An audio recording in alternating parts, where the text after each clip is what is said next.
Hey folks, Pat here from DNS. This Madison area fishing report is current as of September 2nd. Just quick before we get started here, last week I mentioned I had heard something and wanted to confirm that the Tenney Park locks are closed for the remainder of the year. I'm not sure what happened. There's some mechanical issues after an electrical storm. So looks like that's down for the remainder of the season. So plan accordingly, I guess. Um, Otherwise, let's get started on the report. I guess a little bit of shop news. Just took a whole bunch of line off to the DNR to have that recycled. They have a drop site, so I doubt you have this much monofilament sitting in a box, but they do have a line recycling program. You can drop it out there at their Fitchburg offices. And yeah, give it a shot. It's a good way to get rid of that line instead of throwing it in the landfill. Um, This morning, the buoy was at 74.3 degrees.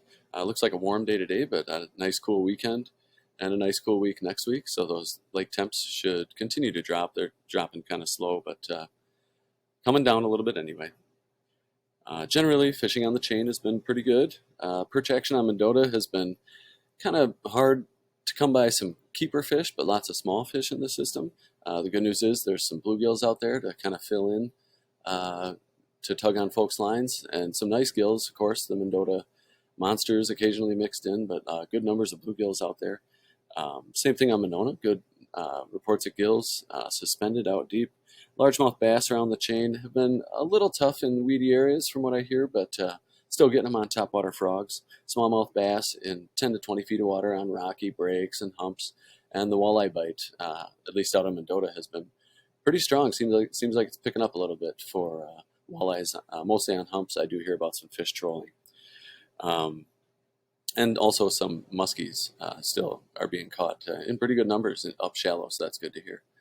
Up here on the north end of the chain, we got Cherokee Marsh has been is a weedy mess all summer, and it continues to be that way. But I do still hear about folks going up in kayaks and canoes, getting bass and pike up there. The 113 Bridge still producing some good numbers of cats. I just had a guy in this morning that showed me a fish that had to have been 25 pounds, if not 30. So getting some good cats out there still.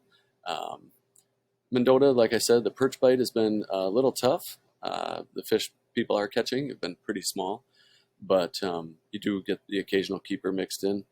And folks are mostly finding those fish on the weed lines. If you don't find them in the weed or on the weed line, look in the weeds or just off the weeds. And like I mentioned before, the nice thing is that there's some gills filling in the role of the perch here. So there's all around the lake, in the weeds and on the weeds. Folks are catching gills out there. Um, some nice walleyes being caught out on the mid-lake humps. Brearley Bar, Second Point, Dunn's Bar, popular spots to check out. I did get a report from a couple of guys that were out trolling. They did really well catching some nice walleyes, smallmouth, and pike over. They said they were down 28 feet right on the thermocline, and they were finding fish trolling spoon plugs, actually. So kind of an interesting report, but they did really well. Otherwise, the pike bite continues to kind of pick up. A lot of smaller fish in that 20 to 30 inch range like we've had all summer, but I have heard about a few fish in that 40 inch class range coming off of Lake Mendota. Tenney Park continues to be a bit of a struggle. Like I mentioned before, the locks are closed, but the folks that fish down there regular have kind of been having a tough time of it. I have heard about a couple of walleyes just starting to move in off the Tenney breakwall, so that action should pick up as the water temps drop and we move into fall here. Down on Monona, we have some good reports of bluegills out over deep water. That's pretty much where all the gills are now. Of course, there are some gills to be found shallow and on the weed line, but most of your gill action is going to be out drifting over the main lake basin, 30 to 70 feet, with a jig 15 to 20 feet down, just drifting along. You'll run into schools of gills out there. The perch bite, I haven't heard much for perch coming off Monona. I have heard about some nice walleyes coming out of the east end of the lake here. Some good crappie and gill reports coming out of the Monona Terrace Wall.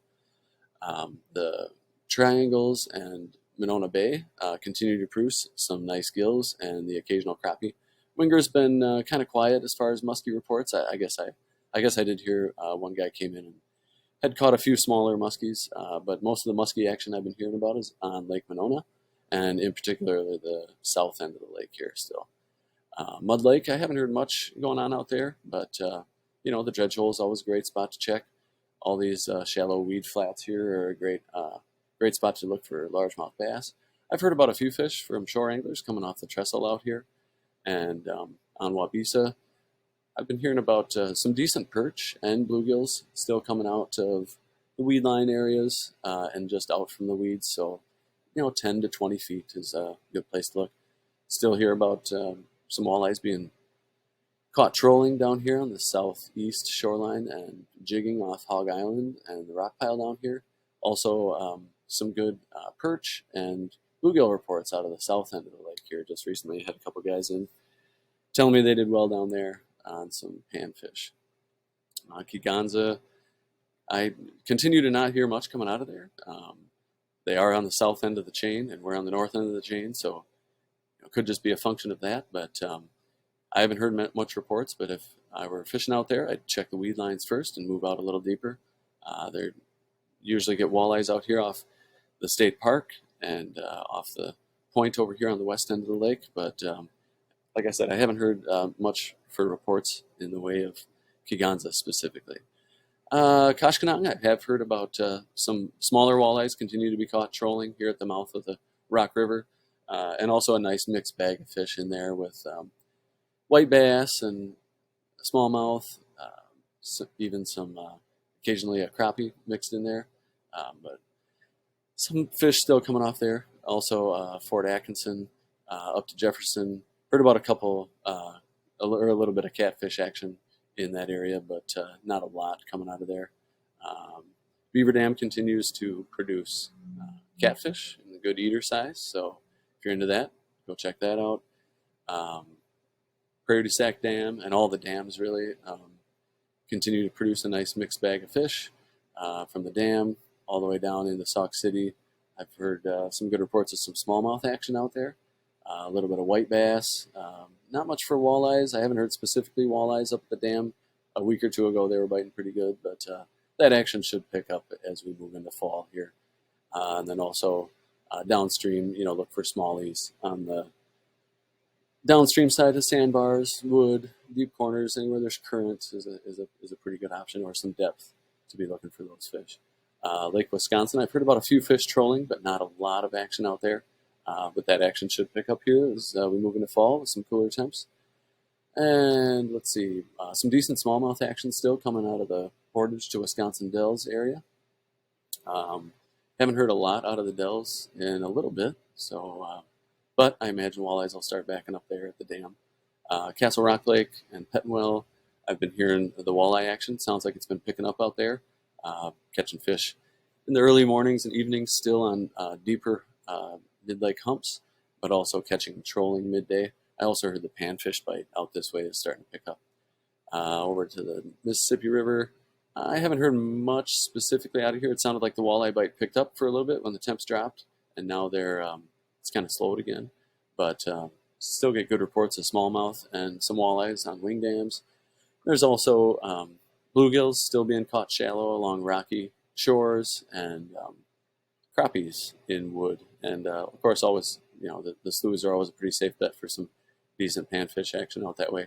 Over to Milwaukee, I've heard about the salmon continue to move into the harbors, so down to Racine and Milwaukee, and all the way up the coast. Really, you're going to start seeing those salmon move in. And I heard the brown trout are moving in behind them. A guy here at the shop was out fishing up to Sheboygan, but he said he didn't find any fish in the rivers just yet. So a little early for that yet. But speaking of rivers, the Milwaukee River still is holding some good smallmouth until those salmon move in, and then that bite will be shut off for the rest of the winter. Yeah, I guess that might do it for warm water species. Trout fishing has been great. I was out this last weekend, was able to get out 2 days in a row, which is a nice treat for me. Me and my son found fish on hoppers, and then a buddy of mine, we also found fish on hoppers, some good brook trout. On Sunday, we were out, I mentioned last week, out here to the Highland area. They got pounded with rain out this way. So me and my buddy were out driving around, kind of checking things out, fishing where we could. But I just wanted to note that the Blue River watershed over here got pounded, absolutely pounded. So we talked to a guy who was inspecting work at a bridge. He worked for the county. He said they got 5 inches of rain in 1 hour out there. So, and the streams showed it. The Blue River was completely blown out, dirty. Some of the tribs, 6 Mile and the um, 6 Mile and Big Spring, sorry, were cloudy but flowing okay. But this was 5 days after it had rained, so usually those streams would have cleared up. Uh, anyway, they were completely scoured, so no more silt on the bottom or very little. And but it seems like the stream work the TU chapter worked so hard on out there held up pretty well. So that was a good thing to see. And we caught fish, so the fish are still in there. And but the blue still, as far as I know, could still be blown out because, like I said, they got absolutely pounded. Otherwise, like I said, hoppers are the name of the game this time of year. All your streams in the Madison area hoppers are probably your best bet for some consistent action. And again, just toss those. If you're in a small creek, the fish should just run out and grab them. Otherwise, if you're on larger bodies of water, toss them at the bank and let those hoppers just plop in right off the grass. And you got fish waiting under the banks there, waiting for hoppers to fall in. So anyway, I guess that's about it for the report. Post your comments and catches below. And we will be in touch next week. Thanks for tuning in. And yeah, good luck out there. Take care.